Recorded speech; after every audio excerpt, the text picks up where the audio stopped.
চন্দ্রমুখী ও 7 রঙের ফুল। অনেক দিন আগের কথা। নন্দনপুর নামে এক ছোট্ট গ্রাম ছিল, যেখানে বাস করত চন্দ্রমুখী নামে এক দয়ালু মেয়ে। সে ছিল মায়ের একমাত্র মেয়ে, আর তার সৌন্দর্য ছিল চাঁদের আলোর মতো কমল। চন্দ্রমুখী শুধু সুন্দরী ছিল না, সে ছিল খুবই মায়াবতী। গ্রামের গরিব মানুষদের সাহায্য করত, পশুপাখির যত্ন নিত, আর সবার সঙ্গে মিষ্টি ভাষায় কথা বলতো। সবাই তাকে খুব ভালোবাসত। একদিন সে জঙ্গলে কাঠ কুড়াতে গেল। হঠাৎ দেখতে পেল এক বুড়ি পথের ধারে বসে কাঁদছে। চন্দ্রমুখী কাছে গিয়ে জিজ্ঞেস করল, দাদি, আপনি কাঁদছেন কেন?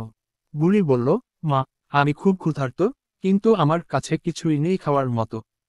চন্দ্রমুখীর নিজের জন্য যে খাবার ছিল, সে তা বিনা দ্বিধায় বুড়িকে দিয়ে দিল। বুড়ি খেয়ে বলল, তুমি অনেক দয়ালু, মা। এই নাও, তোমার জন্য এক আশীর্বাদ। বুড়ি চন্দ্রমুখীর হাতে দিল এক ছোট্ট 7 রঙের ফুল।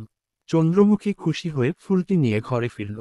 কিন্তু সে জানত না, এই ফুল ছিল বিশেষ আশীর্বাদধন্য।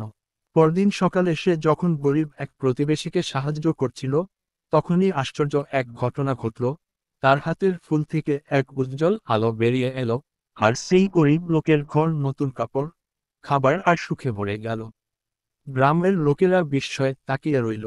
চন্দ্রমুখী বুঝতে পারল, এই ফুল কেবল তাদের জন্য কাজ করবে, যারা ভালো কাজে নিজেকে নিয়োজিত করে।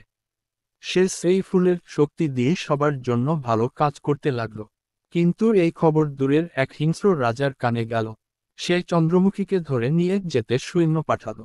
রাজা বলল, এই ফুল আমাকে দাও, যাতে আমি আরো ধনী হতে পারি।